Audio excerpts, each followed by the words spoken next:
Bueno, muy buenas noches, señores. Bienvenidos a esta previa del Gatalagua, 10 menos cuarto. Y vamos a comenzar hablando de algo que después, a partir de las 10, desarrollaremos, que me parece muy interesante. Y es la polémica que se ha suscitado en torno a la caza, a los toros, al mundo rural en general, como arma arrojadiza. Pero ojo, dentro de un partido, del PSOE, porque se ha producido una nueva brecha dentro del socialismo a causa de todo lo que envuelve a este tipo de actividades. La primera en lanzar la alarma en las filas socialistas fue la ministra de Transición Ecológica, que ante la pregunta de si prohibiría la caza y los toros, dijo lo siguiente. La verdad es que me gustan los animales vivos y no soy muy partidaria ni de los toros ni de la caza. A nivel personal, prohibiría la caza y los toros. Bueno, efectivamente. Efectivamente, prohibiría la caza y los toros. Y el fin de semana se manifestaba el ministro de Fomento, el todopoderoso José Luis Ábalos, que es también, como saben ustedes, secretario de organización del PSOE.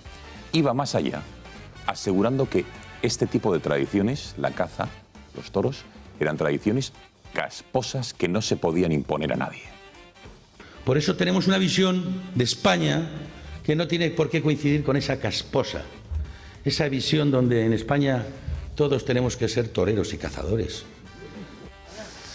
Como saben, la caza no es solo una actividad lucrativa, un deporte que practica gente como actividad, digamos, de ocio. Es muchísimo más. Es un sector que mueve al año casi 6.500 millones de euros, que genera más de 185.000 empleos, que consta, ojo, de 850.000 licencias, permisos. Es decir, es un sector enorme que implica a muchísimas familias, además del componente del medio ambiente, del medio rural, al cual beneficia tanto. ¿Qué partidos, por tanto, defienden este tipo de medio, el rural, la caza, los toros? Vox lo ha hecho desde su creación y antes de que saltara la polémica. El Partido Popular también defiende la libertad y las ansias de la izquierda con las prohibiciones. Al menos, desde luego, últimamente se escucha a Pablo Casado y a su secretario general alzar la voz más que nunca al respecto. Vamos a escucharles.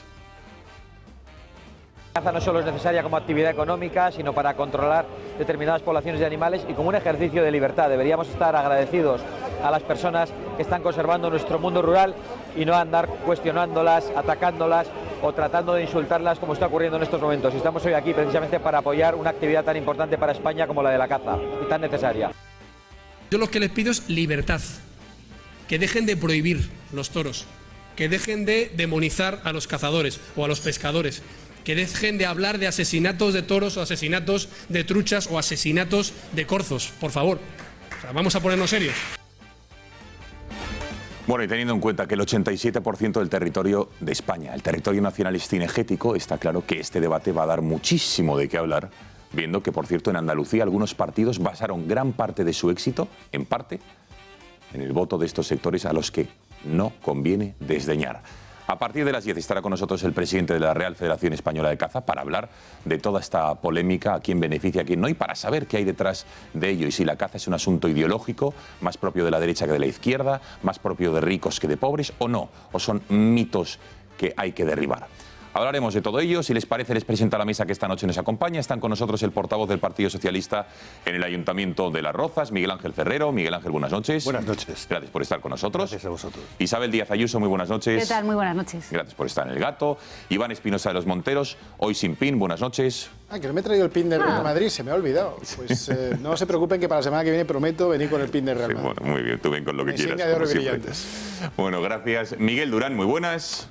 Buenas, por aquí me ando. Luego te preguntaré por el objeto que tienes entre las manos. Y Cristina Seguí, buenas noches. Me estaba preguntando lo mismo, justamente, sobre el objeto de ya Miguel. ¿Esto? No, a partir de allí nos lo cuentas. Bueno, muchísimas gracias a los 5.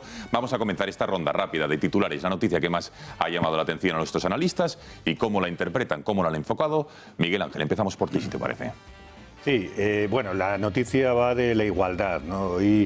Hoy escuchábamos al abogado, a uno de los abogados, a Andreu Bandereide, que decía... ¿A los abogados de quién? Dices de los del proceso.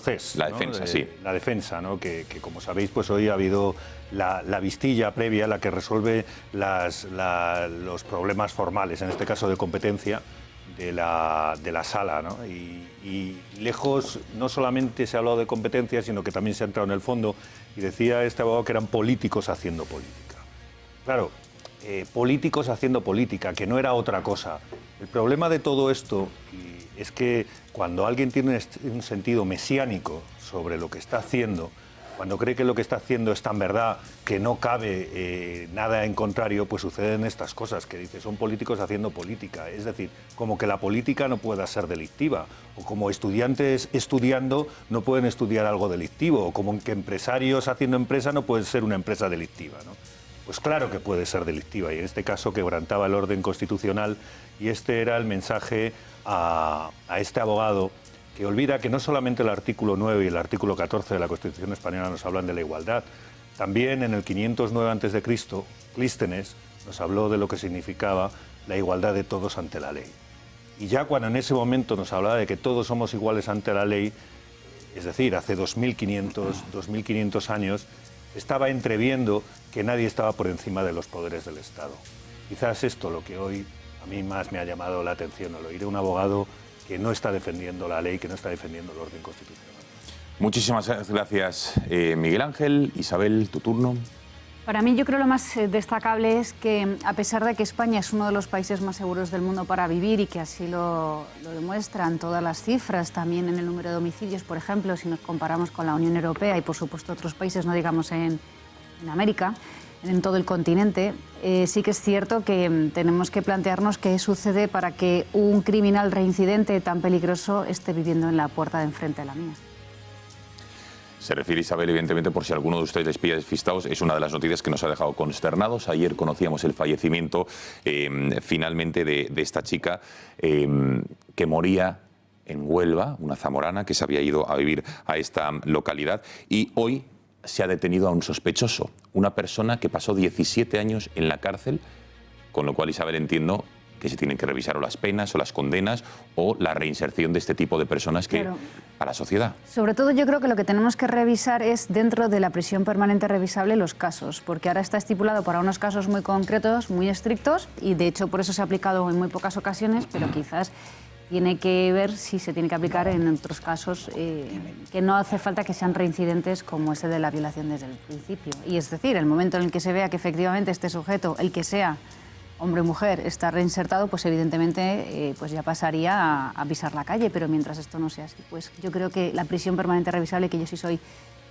firme defensora de la misma, creo que tiene que, pues a lo mejor, también tener en cuenta este tipo de casos, porque en el caso de la violación, solo en este caso es cuando es una violación con asesinato, o por ejemplo hay unos casos estipulados muy concretos, como por ejemplo ocultación del cadáver a la familia cuando está probado que tú eres el culpable, pues para menores, personas con discapacidad, etcétera. Pero a lo mejor en el caso de las violaciones pues habría que tomárselo muy en serio, y hasta que tengas 100% la seguridad de que esta persona no se puede reinsertar, por mucho que haya cumplido condena, pues a lo mejor se tiene que quedar en prisión más tiempo. Desde luego no puede ser que teniendo un historial por delante y no estando rehabilitado, pues le tengas enfrente de tu casa y pase lo que pase, porque esto se podía haber evitado. Hablaremos de todo ello, gracias, Isabel, a partir de las 10. Iván, tu turno. Yo arranco enviando un sentido pésame a la familia de esta chica. Ha sido sin duda la noticia estos últimos 2 días. No es una noticia sobre la que yo creo que debamos polemizar mucho. Yo sí destacaría, Isabel hablaba de la prisión permanente revisable, yo hablo de la cadena perpetua. Yo creo que no hay nada que revisar en gente que tiene un historial delictivo tan grave, en asesinos, terroristas, pedrastas, violadores. Es decir, yo creo que son gente que no debe volver a ver la luz del sol. Es decir, tiene que estar sometida al régimen más estricto de la prisión española. La cadena perpetua no está contemplada hoy en nuestro ordenamiento jurídico, yo creo que debería estarlo. Y además creo con firmeza que esta gente nunca se rehabilita, y mucho menos en el sistema penitenciario español. Toda esta sensación de que la cárcel está para rehabilitar a gente, yo creo que es el enfoque completamente erróneo. La cárcel tiene o para mí debería tener, una función punitiva para castigar al que ha cometido un delito, y una función de no sé cuál sería la palabra, de hacer que los demás no quieran entrar, de precaución, para que la gente procure no entrar en prisión y no asesine o viole pensando o sabiendo que al cabo de unos años acaba siendo liberada. Entonces, para mí la prisión permanente revisable es muy compleja, Isabel estaba poniendo unos casos, cadena perpetua, para casos graves como este y sin ningún tipo de dudas. En fin.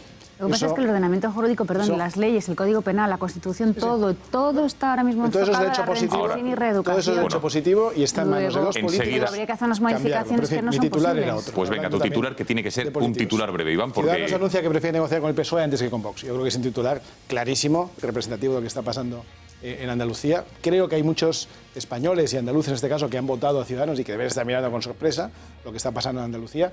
A mí no me sorprende, porque claro, Ciudadanos es ese partido que es como un huevo Kinder, que no hay una sorpresa dentro, pero nunca sabes cuál es, ¿no? O sea, no sabes hacia dónde va a ir. Es una cosa realmente imposible de predecir.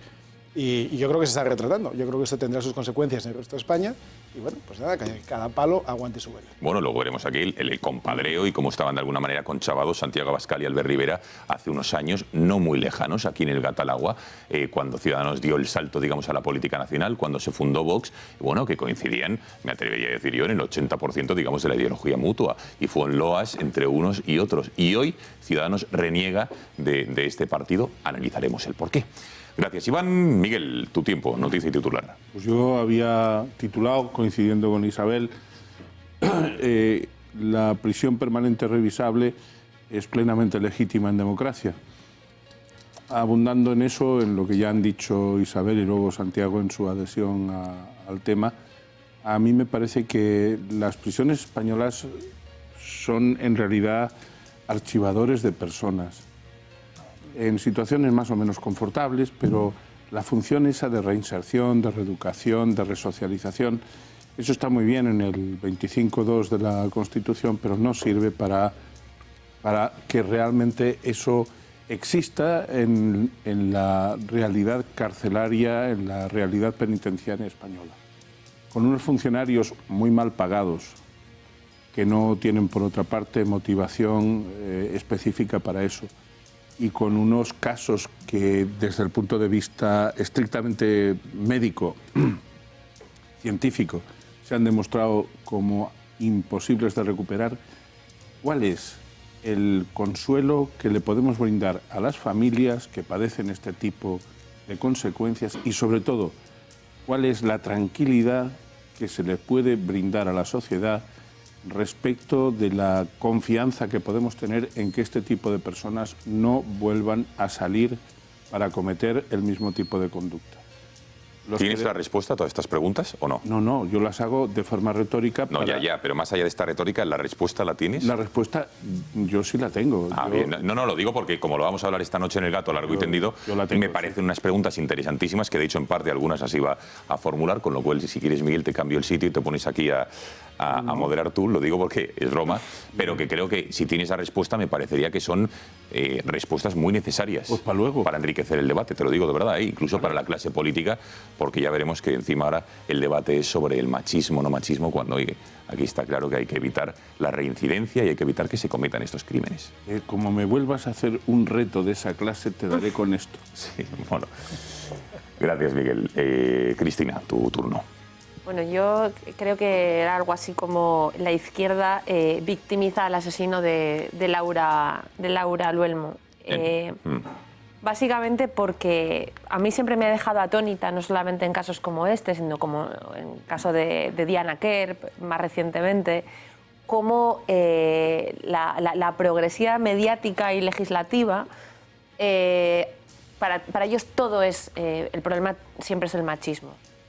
El problema es el machismo y yo, desde mi punto de vista, lo que se hace ahí es rebajar la naturaleza del criminal, que puede ser pues, un perturbado, un malnacido, un hijo de puta, puede ser una mala persona, es decir, la maldad existe igual que existe la bondad y es intrínseca al ser humano. Y cuando lo rebajamos al machismo, estamos victimizando a este ser y estamos diciendo que es culpa de algo abstracto, es culpa de la sociedad, de todos, menos de la persona que mata, que es capaz de secuestrar a una mujer, de llevarla a su casa o de llevarla al bosque y matarla y violarla y agredirla de cualquier forma posible. Y sobre todo porque existe una convicción social, infantil, de que no puede ser que exista un cierto porcentaje de depredadores, de gente que no puede ser educable, ¿no?